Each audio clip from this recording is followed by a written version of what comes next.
So I've popped the top on this one. We're still seeing wax moth just here.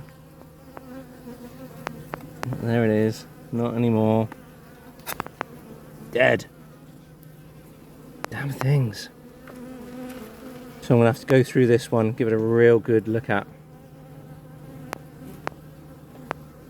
I would have liked to have seen this colony at least on another 4 or 5 frames. Oh well, there's a wasp there as well. Damn things.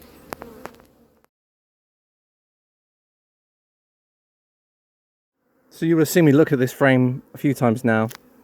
You can see by my thumb we have honey. But I've got a sneaky feeling all that brood that you're looking at that's capped there is all dead. I can't see any grubs. I can't see any... Is there a grub? Oh yes. There's a grub there.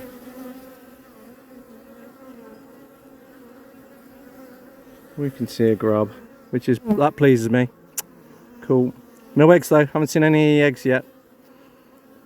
Oh yeah, there's another grub. Okay, well that's good. Maybe these... maybe they're not dead yet then. Okay, well that pleases me. Can't see any sign of deformed wing syndrome. That pleases me also. Stick them back in.